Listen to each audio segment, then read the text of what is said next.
otroški zborček Vrtca Velenje, enote Tinkara pod vodstvom Mojce Iršič in ob spremljavi Katje Prijevič pesmici Odpri zapri in 3 ljudske. Zaplesali so še 2 plesa, Pridi greva plesat in Rad se imam. Kako prisrčno, zaploskajmo jim še enkrat. Obiskovalci in obiskovalke, cenjeni gostje, dragi starši in otroci, lepo pozdravljeni na današnji otvoritvi kar 2 razstav, ki smo jih pripravili ob 100. obletnici rojstva mladinske pisateljice Ele Peroci. Hkrati smo pripravili bralno-spodbujevalno akcijo, ki se je začela spomladi in smo jo zdaj zaključili. Razpisali smo likovni in literarni natečaj, se povezali z našimi vrtci, z osnovnimi šolami in zdaj vam predstavljamo odlične sadeže skupnega dela. Otroci v vrtcih in prve triade osnovnih šol so ustvarjali mačje portrete po pravljici Muca Copatarica. V knjižnici smo izvedli kar 39 ur pravljic v mesecu oktobru in novembru. V literarnem natečaju pa so učenci 2. in 3. triade pisali zgodbe na pravljico Moj dežnik je lahko balon. Ne boste verjeli, dobili smo kar 591 mačjih portretov in 52 literarnih zgodb. Knjižnica se je spremenila v pravo mačje domovanje. Saj smo prejeli toliko čudovitih izdelkov, ki smo jih želeli kar vse razstaviti. Nekaj malega nam je še ostalo, ni šlo gor. Vsem iskrene čestitke, otrokom, učencem, hvala za sodelovanje, hvala tudi strokovnim delavkam v vrtcih, šolskim knjižničarkam in mentoricam v osnovnih šolah. Nagrajenci, nekaj smo jih tudi nagradili, ker smo obljubili tudi nagrade. Nagrajenci so objavljeni tamle pri razstavi, kjer otroke čakajo tudi nagrade. Na otroškem oddelku pa si lahko ogledamo razstavo Vrtca Velenje, pravljični svet Ele Peroci. Najprijaznejša Muca, ki hkrati otroke uči reda, in še druge pravljice Ele Peroci so upodobljene v različnih likovnih tehnikah in kiparskih umetninah. Otroci, res ste bili pravi umetniki, neverjetne izdelke in mačje portrete ste naredili. Čestitam vam iz srca. Kdo pa je bila pravzaprav Ela Peroci? Ela Peroci, priljubljena mladinska pisateljica pravljic, novinarka, urednica in pedagoginja, se je rodila 11. februarja 1922. leta kot Gabriela Hrga v Svetem križu pri Rogaški Slatini. Njeno otroštvo je bilo brez pravljic. Nikoli ji ni nihče pripovedoval pravljic, tudi v šoli jih ni slišala. Kaj pa vam, otroci? A vam starši pripovedujejo pravljice? Vi pa odraščate, vi pa živite ob pravljicah, a ne? Ela jih pa ni imela.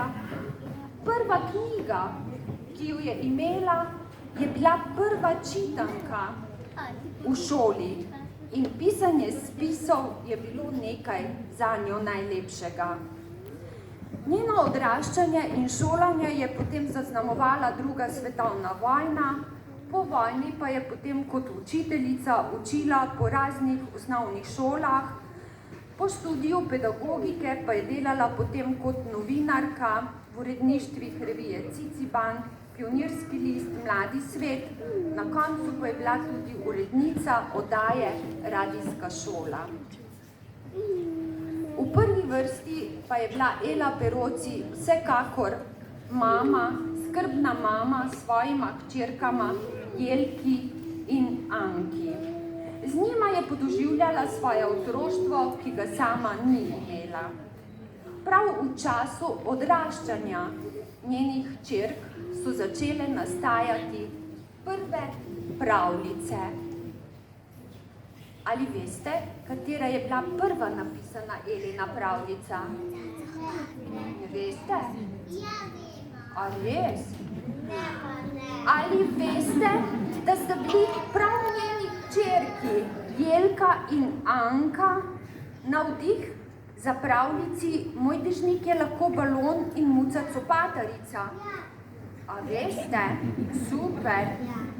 In prav pravljica Muca copatarica je Eli prinesla takšno slavo, da so jo otroci klicali, veste kako?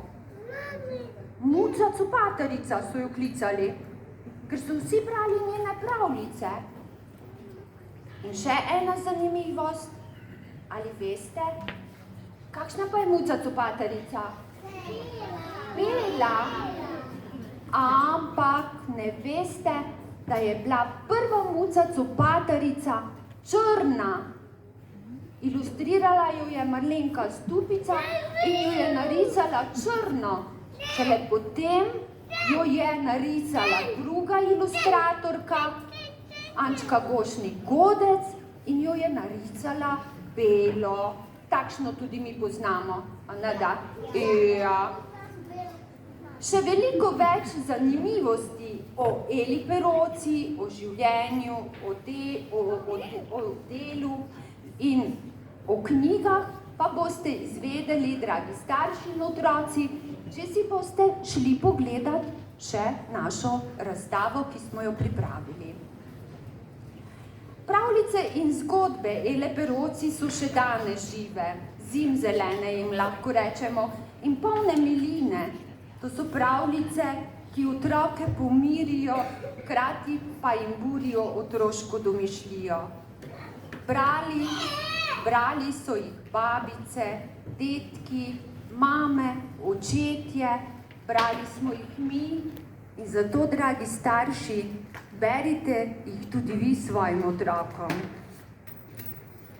Naj povem še to, da je Valdorfska šola v Ljubljani hrani v svoji spominski sobi vso literarno zapuščino Ele Peroci, ki jo je skrbno zbral skupaj njen mož Milan, potem pa jo je družina Jelke Pogačnik podarila Valdorfski šoli. In Valdorfska šola nam je vse izvode teh knjig posodila k nam na razstavo, ki si jih lahko tudi ogledate.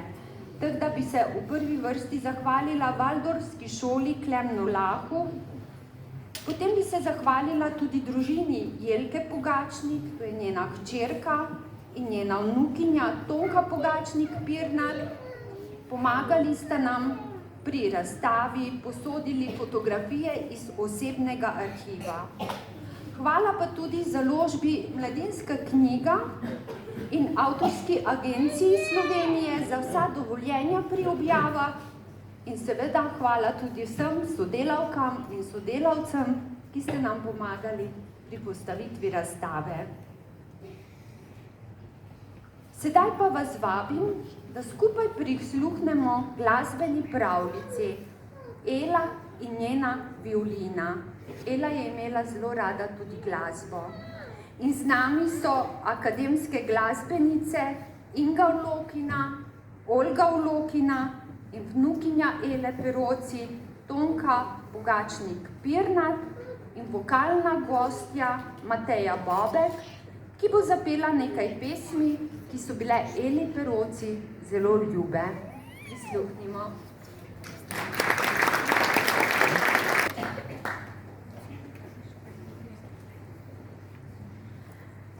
Dragi otroci, spoštovani starši, lepo pozdravljeni tudi v našem imenu. Nocoj vas bomo popeljali v svet pravljic Ele Peroci, pravzaprav boste slišali eno od najljubših pravljic, ki tudi zelo ljuba vsem otrokom in verjamem tudi staršem, Moj dežnik je lahko balon. Glasbeni spremljali in tudi za nekaj avtorske glasbe, ki smo jo pripravili posebej za ta projekt. Malo kdo ve, da je bila gospa Ele Peroci tudi sama violinistka, zato nosi naš projekt naslov Ela in njena violina. Ta ljubezen do tega inštrumenta, ki ga sigurno tudi poznate. In do 4 čarobnih strun, ki jih ima, je gospa Jele prinesla tudi na svojo hčerko Jelko in kasneje tudi na vnukinjo, profesorico violine, akademsko violinistko, gospod Tonko Pogačnik, ki je danes z nami. Jaz vam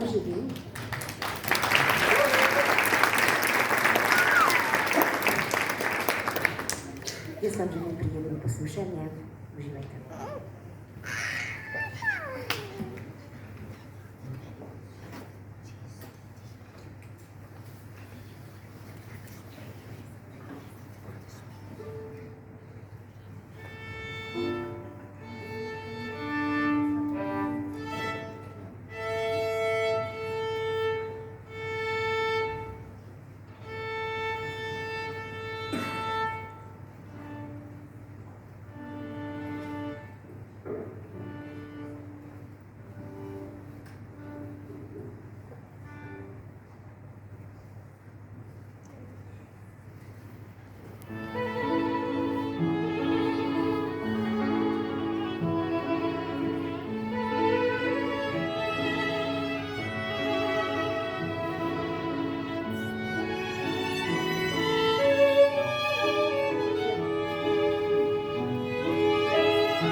dežnik je lahko balo.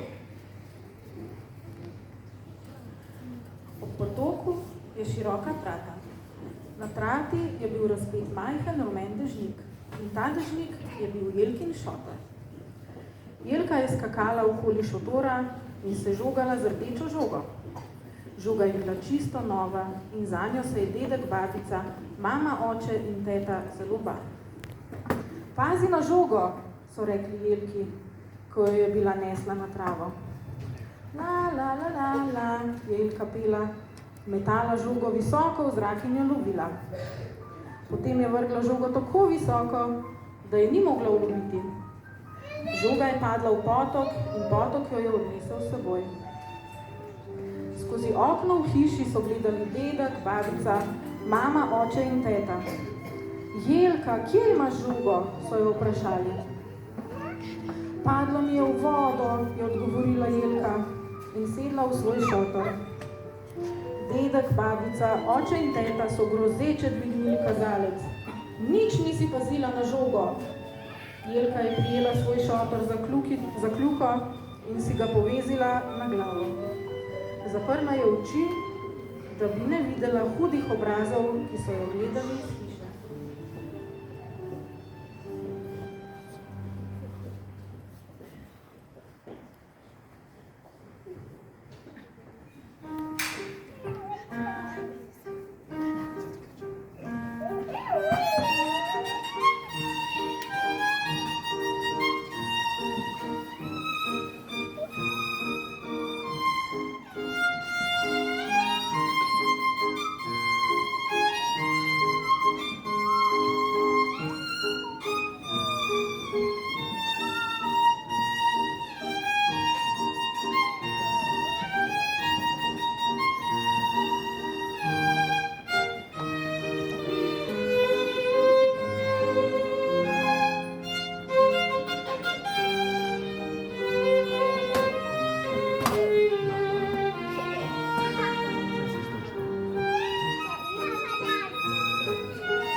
Čisto sama.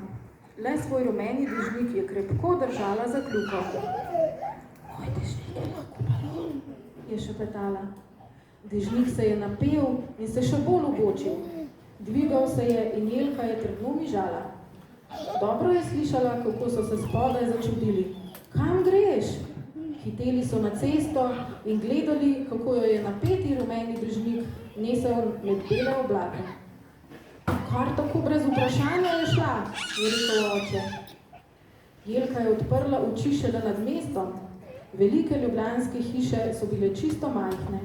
Med hišami je videla 4 oglata dvorišča. Na nekem dvorišču je bila visoka skladenica drv, tako visoka, da jo je obsijalo sonce.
grela. Tu in tam med hišami in ulicami je bila zelena krpa trate. Sredi tratice je stal lesen konjiček in fantek je jezdil na njem v izmišljeno deželo. Po cestah so se vozile škatlice, to je bil najbrž tramvaj. Ob hišah so mrgolele črne pike, to so bili Ljubljančani. S streh so zleteli beli golobi in se dvignili čisto k jelki in jo obletavali. Klicala jih je golobčki.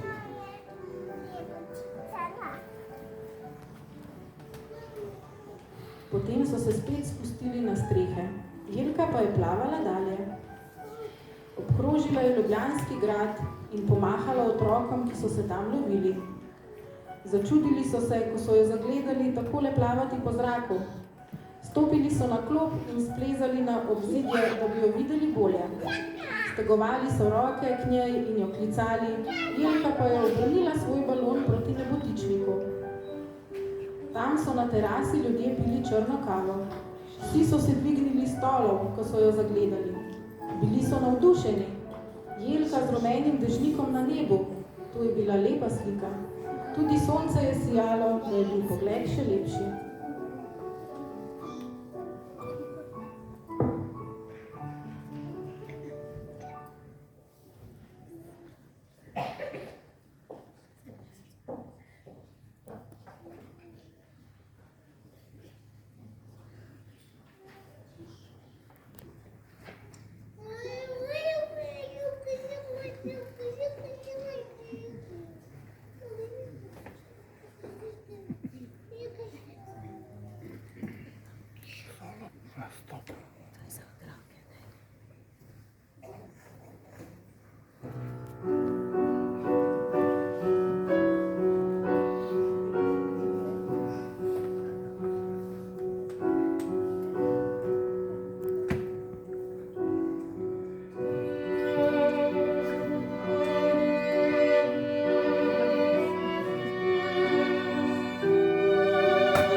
Splavala je proti Tivoliju. Počasi se je spuščala k zemlji in pristala na cvetlični gredi. Toda to ni bil Tivoli in to niso bile rože. To je bila dežela klobučarija in na gredah so rasli klobuki. Takšni čudoviti klobuki. Vsak je bil drugačen in rasli so na dolgih pecljih. Veter jih je pozidaval. Jelka je zaprla dežnik in si ogledovala to čudovito deželo. Mislila je, da je sama, a kmalu je našla našla otroke. Vsi so bili iz iste ulice kot ona. Kako se jih je razveselila. To so bili Miški, Čenče, Pike, Cenčki in Jurji.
Doma se z Miškom ne sme igrati, ker se rad predeva. S Čenčo se ne sme igrati, ker ima ošpice. S Piko se ne sme igrati, ker kašlja. Čenček in Jurij pa se s punčkami ne igrata. Ali boš ostala pri nas, so jo vprašali. Tako vas imam rada, je rekla Jelka. In otroci so ji razkazovali klobučarijo. To so imenitni klobuki, je pripovedoval Miško. Lahko utrgaš katerega, koliko hočeš in kolikor hočeš. Kakršnega si daš na glavo, takšen si. Poglej. Vsak je utrgal klobuk in se z njim pokril. Miško je bil pod rdečim klobukom kapitan potniške ladje Raca. Čenča z belim klobukom je bila baletka. Pika z modrim klobukom je bila gospodična. Cenček s pisanim klobukom je bil šofer in Jurij z zelenim je bil pilot. Drugi Pike, Cenčki in Juriji so bili vsak nekaj drugega. Eden med njimi si je nadel tak klobuk, da je postal v tistem trenutku vse vid. Videl je skozi grmovje, čez hiše in skozi hiše. Videl je tudi ribe v vodi. Tedaj se je Jelka spomnila na svojo žogo. Prosim te, vse vid, poišči mi žogo.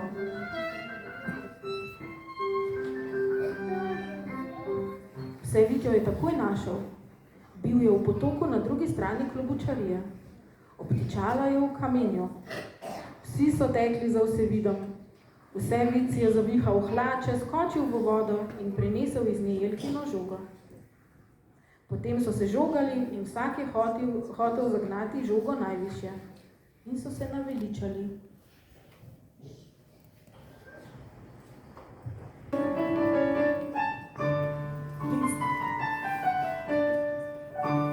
Plesala sta polkica, čmrliče bila, levo, desno v zrak, zraku se vrtila, levo, desno letala, v zraku se vrtila.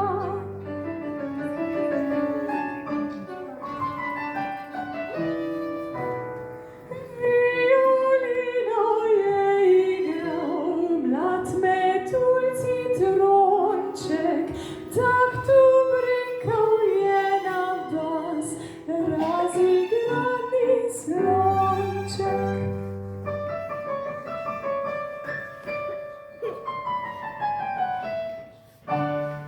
Godbi se pridružil je še komar s piščalko, melodijo pela sta Slončka, Čuk in Slavko. Melodijo pela sta Slončka, Čuk in Slavko.